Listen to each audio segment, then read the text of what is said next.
Lakini hebu tufuatilie maneno ya Yesu mwenyewe ambaye tunamsubiri. Alisemaje kuhusu kurudi kwake?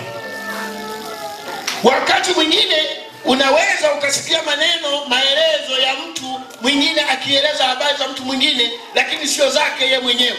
Ninaweza nikaeleza mimi na mhubiri mwingine na mwingine, lakini hebu tumsikilize Yesu mwenyewe anasemaje kuhusu kurudi kwake. Sio mhubiri, sio mwinjilisti.